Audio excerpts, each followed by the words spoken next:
हमने unit first कर रहे थे जिसमें हमने जान लिया था अभिलेखागार, उसकी उत्पत्ति, उसकी परिभाषा, उसके प्रकार। फिर हमने जान लिया था संग्रहालय, ठीक है, उसकी उत्पत्ति, उसकी परिभाषा, उसके प्रकार। अब जानेंगे हम पुस्तकालय, ठीक है, उसकी उत्पत्ति कैसे हुई, ठीक है, उसकी परिभाषा क्या थी, उसके प्रकार कितने। चलिए हम अपनी वीडियो स्टार्ट करते हैं। देखो, पुस्तकालय वही होता है जो हमारे स्कूल में होता है, जिसको हम लाइब्रेरी भी कहते हैं, ठीक है। पुस्तकालय दो शब्दों से मिलकर बना है, पुस्तक और आलय, ठीक है।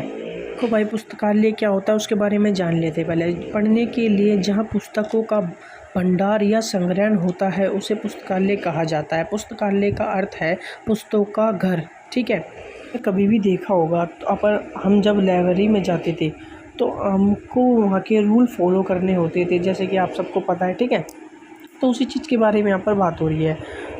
देखो, पुस्तकालय में जाते समय उसके नियमों का पालन करना चाहिए, ठीक है। हर पुस्तक वहाँ पर संग्रह होती है। देखो, आपको हर पुस्तक वहाँ पर मिल जाती है, लेकिन आप उससे खरीद नहीं सकते। हाँ, आप बेशक पढ़ने के लिए वहाँ पर रजिस्टर करके ले जा सकते हो। वैसे तो देखो, आप मार्केट से भी जाके खरीद सकते हो, ठीक है। अब इसकी उत्पत्ति के बारे में बात कर लेते हैं। लैटिन शब्द, उसकी उत्पत्ति कहाँ से हुई है? लैटिन शब्द से हुई है, ठीक है। लैटिन शब्द कहाँ से निकला है? लैबर से निकला है, ठीक है, जिसका अर्थ होता है पुस्तक। अब जानते हैं इसके प्रकार। कभी भी आप पेपर में लिखते हो ना, पहले ये समझाना कि पुस्तकालय आखिरकार होता क्या है, ठीक है। मैंने आपको पहले बता रखा है, पढ़ने के लिए जहाँ पुस्तकों का भंडार हो, जब पुस्तकों का संग्रह हो, वहाँ पर हर तरह की पुस्तक मिल जाती है, उसको क्या कहते हैं? पुस्तकालय कहते हैं, ठीक है। ये आपके स्कूलों में भी होता था और कॉलेजेस में भी है। अब इसके बारे में हम इसके प्रकार जान लेते हैं, ठीक है। किस किस प्रकार के पुस्तकालय होते हैं। देखो, राष्ट्रीय पुस्तकालय होता है, ठीक है, राष्ट्रीय पुस्तकालय होता है, सार्वजनिक पुस्तकालय होता है,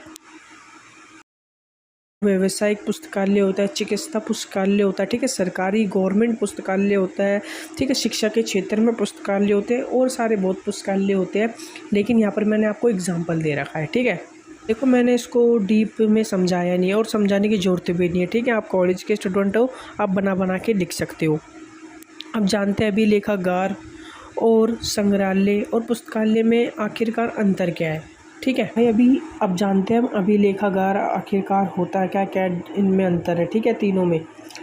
अभिलेखागार उस स्थान को कहा जाता है जहाँ पर संस्कृति की विरासत की सुरक्षा और संरक्षण किया जाता है, ठीक है। वहीं पर संग्रहालय की बात करें, संग्रहालय में कलाकृति, चित्र, मूर्ति आदि से संबंधित होते हैं, ठीक है, जिसको म्यूजियम के नाम से भी जानते हैं। तो पुस्तकालय की बात करें, यहाँ पर प्रिंटिंग, इलेक्ट्रॉनिक संसाधनों, किताबें, पुस्तक, समाचार पत्रिका, पांडुलिपियाँ, वीडियो आदि से संबंधित होता है, ठीक है। ये प्रिंट के माध्यम से छपते हैं। देखो, और अब बात कर लेंगे इसके संग्रह, मतलब इनको जमा कैसे किया जाता है। जैसे कि अभिलेखागार है, संग्रहालय और पुस्तकालय, ठीक है। यहाँ पर जो डाटा है वो कैसे कलेक्ट किया जाता है, ठीक है। देखो, जो भी ये डाटा है, अभिलेखागार हो या संग्रहालय हो या पुस्तकालय का हो, ठीक है, ये जमा कैसे किया जाता है उनके बारे में यहाँ पर बता रखा, ठीक है। संगठन के माध्यम से, विवरण के माध्यम से संग्रह तक कैसे पहुँच होती है। देखो, जो ये लास्ट वाला है, वाणिज्य मूल्य का मतलब है जो अभिलेखागार की जो वस्तु होती है, ठीक है, वहाँ पर जो भी लेख होते हैं उसको मार्केट में नहीं बेचा जाता, ठीक है ना, उसका कोई मूल्य होता कि जो पुस्तकालय में है। जबकि जो पुस्तकालय में कभी कभी आम जनता द्वारा खरीद ली जाती है, और जैसे कि वो संग्रहालय में कुछ कलाकृति खरीदने के लिए उपलब्ध होती है, उसको भी खरीदा जाता है, ठीक है। इसमें ये बता रखा है, को इसमें बता रखा है जो पुस्तकालय है और संग्रहालय में कभी कभी वस्तु खरीदी जाती है, ठीक है। लेकिन जो अभिलेखागार है वहाँ पर जो भी मौजूद होता है उसको खरीदा या बेचा नहीं जाता है, ठीक है।